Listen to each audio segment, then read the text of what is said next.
This is My Reality Podcast Show, the podcast that allows you to tell your story with no questions asked. If you think you don't have a story, then think again. Everyone's got a story to tell. My best friend watched as her parents murdered her sister. Shannon Munir, 24, was let in on a terrible secret when she discovered that 17-year-old Shafili Ahmed from Warrington was the victim of an honour killing. Here she shares her remarkable story. Shafili Ahmed was killed by her parents in September 2003 and her body was found dumped in a Lake District 5 months later. Her two sisters, Alicia and Mavis, witnessed the killing along with their brother, but terrified they might be next, they carried the terrible secret with them. The only person Mavis told was her best friend Shannon. Mavis used to tell me about the violence at home, Shannon tells Cosmopolitan, but there was always something she couldn't bring herself to say. I told her that if she couldn't say it out loud, she should write it down and give it to me instead. She was never really allowed out by herself, but one day she texted and told me she was going into town with her mum. She said they were going to H&M, so I went there and started looking through clothes, keeping my head down. I was looking through a row when Mavis and her mum walked past, and Maeve walked past and dropped a letter on the floor.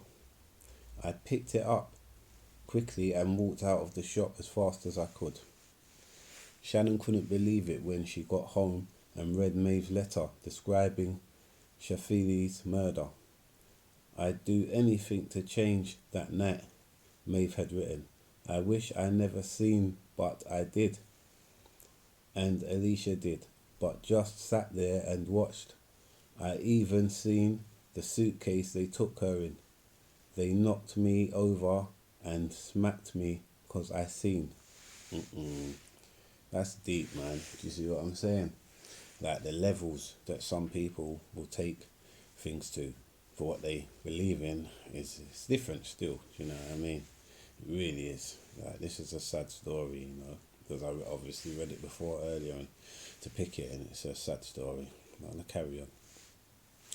Later in court, Mavis said that what she'd written was purely fiction, free writing that she had made up, but Shannon knew it was obviously true, and from then on, she was in on the secret. Wow. You see? It's deep, man. You know, best friend's caught up in it now, like in the middle of it, and because she's a real friend, she wants to remain loyal to the brethren, obviously, because they're threatening. The parents are threatening, obviously, if the secret comes out through you guys, that you're next, innit? As you heard earlier in the story. So the friend, you know what I mean, is boy, that's a hard thing to hold on to. Do you know what I mean? Like basically, you know about a murder. Do you get what I'm saying? And you have to hold that. You know what I mean? And it ain't no gangster thing in the street thing, underworld thing. Do you know what I mean? When it's like that, obviously, man, have to hold your mouth, keep your mouth shut. But when it's like normal civilians, like, what do? You get what I'm saying? It's a madness still. Anyway, yeah. I met up with Mavis in the park the next day, explained Shannon, who graduated with a degree in physiology last year. She was completely terrified, watching every car that drove past, thinking it might be her dad. I gave her the letter and said, I want you to read it out loud to me. But she couldn't do it. She broke down completely. I couldn't tell anyone either because Mavis' parents used to threaten her that she would be next if she told anyone. You see, that's what I was saying to you earlier. That's why the friend couldn't say nothing. The last thing she wants to hear is her friend them got duppy because she spoke, and you know she couldn't live with that. And if she spoke out, and then it got back to the parents that they said something, and they get murked next. Now that's on her conscience because she spoke out. Do you see what I'm saying? That's a madness. Anyway, carry on. She was a victim too. After that, Mavis would talk about Shafili's. Mavis would talk about Shafili, her nice memories of them together as well as everything they went through. She told me that Shafili was threatened. She told me that Shafili was treated the worst out of her sisters and brothers. She was the most trouble. She was the most trouble. Wow. So they basically had her down as the black sheep out of the brothers and sisters, the one that's, broke out, basically. She broke out and bad with it, do you know what I mean? And obviously they got a problem with that, the parents. You know what I mean? I'm guessing that they're Muslims, you know what I mean? And yeah, that's not taking that I'm away from anybody or whatever. It is what it is. You see what I'm saying? Yeah? Right, anyway, let's carry on. Shafili, excuse me if I'm getting the pronunciation wrong with this lady's name. Shafili sometimes wasn't allowed to eat, and other times they'd leave her outside in the rain. Right? That's what the parents are doing. So they're starving their daughter sometimes, and they're leaving her out in the rain, locking her outside the house when it's raining. So, they're not good. If they are Muslim, they're not good Muslims. That's clear to me. Do you know what I mean? Anyway, it was caused by things like her having a mobile phone and speaking to boys, wanting to wear makeup and heels. For her family, those were big problems. The thing that triggered the argument that night was that she went out in just a t-shirt without her coat. So the thing that triggered the argument that night, that led the parents to kill Shafili, was that she went out, right, in a t-shirt without her coat. She should have stayed out. Do you know that? Yeah? I'm not going to lie to you. She should have stayed out, and she should have never went back to her house. That's the truth, man. Because it's better to be abandoned than killed. Think about it. Do you know what I mean? That is the truth. So, yeah. Wow. Anyway, we'll carry on. Moving on. When Shafili's parents, Farzana and oh my God, I can't pronounce her father's name for love nor money. Afika or something. Excuse me. I'll spell it out for you, and if you can make sense of it, please do. Ifthikar. Now, if you know what that spells, then yeah. For me, wanker. I'm not gonna lie. You get what I'm saying? Yeah. Ahmed was arrested on suspicion of murder and brought to trial in May 2012.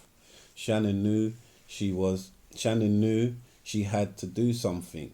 Alicia had told police that her parents killed Shafili, but Mavis refused to admit the truth. Okay, so basically, when it got to court, Shannon, the friend, was all up for exposing the letters what she had received from Mavis, and exposing the truth, innit? Because the parents are now in police custody, so they can't harm Mavis. Do you know what I mean? So Shannon's all up for exposing the letters that Mavis gave to her, but Mavis was obviously in a state of shock and still in a state of fear, and I can't even imagine how hard it was for Mavis. She then got cold feet basically and didn't want to admit the truth. She wanted to deny the letters that she had gave and deny that she wrote it and things like that. And yeah, so it's a sad story. I feel sorry for Mavis. You know what I mean? Okay, moving on. Even though Mavis had begged me not to, once the trial started, I rang the police and told them I had evidence. Mavis had asked for the letters back, but I had photocopied them, and I also kept a diary. I was disappointed that Mavis wouldn't speak out. As soon as they'd been charged, I said to Mavis, "You're going to have to forget about your mum and dad. This trial is about your sister." Too right, Trust me, you see the friend, man. She's an angel, man. I'm telling you.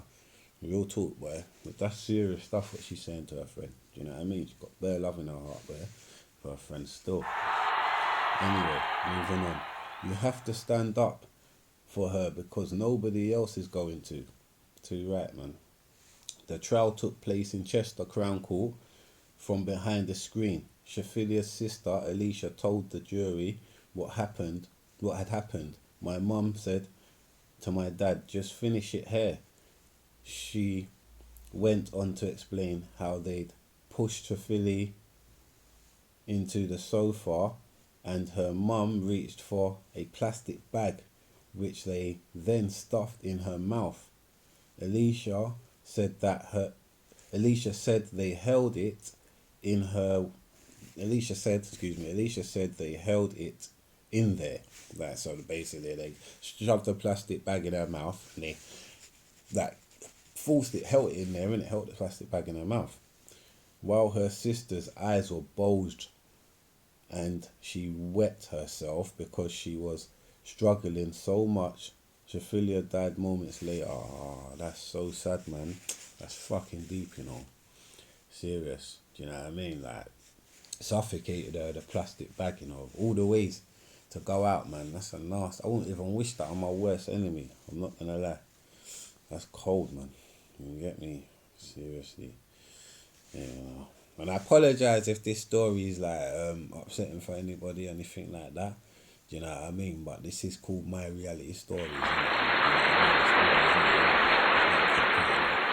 I mean? So yeah, that's just where it is. Now, moving on.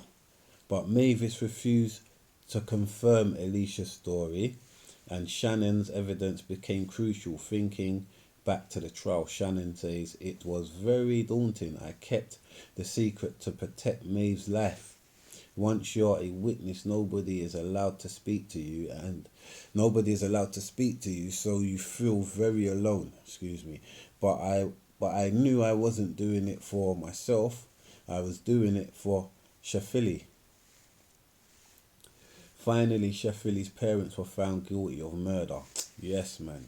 You know what I mean? There is a God. And sentenced to life in prison with a minimum term of 25 years. Right, yeah, for that one, like, I won't wish prison on anyone, innit? I've never been to prison, but I've been in a room full of cons, innit? I'll tell you that much. And I won't wish prison on anyone. But you see, when you're evil pussy all like that, gunshot. You get me? Not even prison. Excuse me. You know what I mean? It's a Jamaican thing. I'm sorry. Right. Moving on. Shannon says she wants to speak up on behalf of all the other women who are being controlled and are in danger just like Shafilia was. The thing is, these crimes are so hidden you could walk past someone and never know what they're going through. That's so true, man. Trust me. You could be on the train with someone, anything, and then just not know.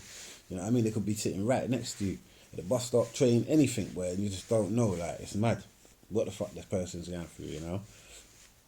People also need the right help. Otherwise, reaching out can make things worse. Very true. Very true. It's not as easy to just reach out like that. You know what I mean? Like, I do encourage them to reach out because, like I said, I know it's hard and you don't want to be, because obviously when it's under a religious umbrella and it's under beliefs and things like that, you know what I mean? You know, it's hard to just get up and walk away. You know, you're gonna be abandoned by your family. You're gonna be all these. You're gonna feel like, you know, like you're not gonna have anybody in it. But it's better to live to fight another day in it than to not live at all. Do you know what I'm saying? It's better to be abandoned and still be living than to stay and then end up not living at all. To be quite honest, it's just not good, man. You know what I mean? Right. I really think this day is important for raising awareness. Honor killings need to be understood so that girls like Shafilia get help before it's too late. As a result of a Cosmopolitan campaign along with Karma Navana, every year on July 14th, we now have a day of memory for Shafilia. Oh, bless, man. Her birthday. And all the other women lost to honour killings. Oh, that's good, man. Seriously, you know what I mean? Yeah, if you're someone who's going through this yourself, or you know someone who's in a similar situation, like, just get help if you're the person going through it, or if you know somebody who's in a similar situation, encourage them to get help, man. You know what I mean? Like the friend did, you know, for her friend in that story, because yeah, like I said, man, if you can live to fight another day, that's a lot better than dying, innit? You know what I mean? And like I said, it's religion, innit? Sometimes people take their religion so seriously, you know what I mean? And their beliefs so seriously, but you've got calm believers who actually believe and actually follow the guidelines and the rules, you know, that are put in front of them. You know what I mean? Which leads to being their way of life. And then you've got people that they just take it to another level, innit? Yeah, they're a part of it, innit? But they just take it to a whole another level. Like, they're super extreme with it. You know what I mean? And for me, it's just, you know, it's extreme evil after a while. When in stories like that and cases like that, you know, those people are evil. I'm not even going to put it down to no religion or nothing. I'm just going to say those people as human beings are evil. Like, you know, it's a mum and a dad, so that's 1, 2. Now, they're not responsible for every single person inside that religion, innit? They're just responsible for themselves, innit? And they're 2 evil people, innit? That's all I'm going to say on that one, you know. Now, anyway, if you enjoyed that story and you like that story, please leave a comment, you know, put a like on the video. Do you know what I'm saying? If you like what I'm doing right there and everything like that. Like I said in my last videos, and I'll say in this one, I do apologise for my reading and stuff like that. Sometimes I'm a bit glitchy, but, you know, the stories are interesting and I do try to keep it moving. So if you can just stick around and bear with me, then you're going to get an interesting story every time. That's a guarantee. You know what I'm saying? Anyway, my name's KC, the Block Captain, you know, and this is My Reality Podcast Show. And, you know, episode 5. Till next time, I'm out. Peace. My Reality Podcast Show is a platform that's set up for normal, everyday people to come on and tell your story. Guests will send us a recording of their story, and the most inspiring story makes it on the show. We'll also contact guests via social media, so look out for that. This is a brand new podcast, KC's My Reality Podcast Show. If there's anyone out there that wants to talk about their reality on this platform, holler at me on all social media sites. Another way to let us know you want to come on the show is to leave a comment on the YouTube page with your social media details down below, and we'll get back to you. That's a problem. Sickness, let them cold turkey all over the Christmas. I'm cooking right now, and I don't need a witness. The ghetto's in my heart like hand washing dishes. Just to feed my baby, selling drugs is on the wish list. Yeah, selling drugs is on my wish list.